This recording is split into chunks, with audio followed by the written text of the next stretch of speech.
राज्यातील शेतकऱ्यांसाठी कर्जमाफी योजना राबविण्याचे आश्वासन दिले होते।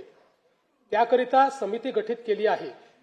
राज्यातील 30 सप्टेंबर 2025 रोजी पीक कर्ज थकीत असणाऱ्या पात्र शेतकऱ्यांना 2 लाख रुपयापर्यंत कर्जमाफी देणारी पुण्यश्लोक अहिल्यादेवी होळकर शेतकरी कर्जमाफी योजना मी आज जाहीर करीत आहे। नानाभाऊ,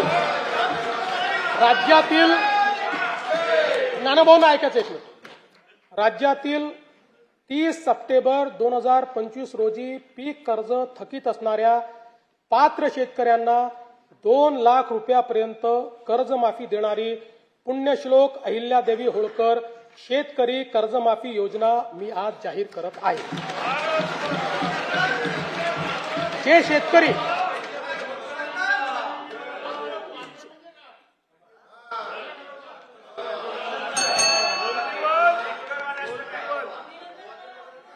तुम्ही पण जाहीर केले तर पात्रच म्हटलं होतं, पात्रच म्हणावं लागतं, अपात्राला देता येत नाही।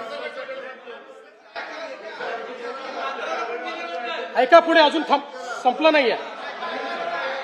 अरे अजून संपलं नाही, थांबा रे बाबा, शांत बसा, शांत बसा। जे शेतकरी कर्ज घेऊन नियमित परतफेड करतात अशा शेतकऱ्यांना प्रोत्साहन देण्याच्या हेतूने नियमित कर्ज परतफेड केलेली असल्यास अशा पात्र शेतकऱ्यांना 50,000 रुपयापर्यंत प्रोत्साहनपर लाभ देण्यात येईल। कर्जमाफी तसेच प्रोत्साहनपर लाभ देण्याबरोबर कोकणाला हे जास्त महत्वाचं आहे, कारण कोकणातले लोक सगळे कर्ज परत करतात। कर्जमाफी तसेच प्रोत्साहनपर लाभ देण्याबरोबरच राज्यातील बँकिंग यंत्रणा सक्षम असावी यासाठी समितीच्या शिफारसीतील निकषानुसार निर्णय घेण्यात येईल। शेतकरी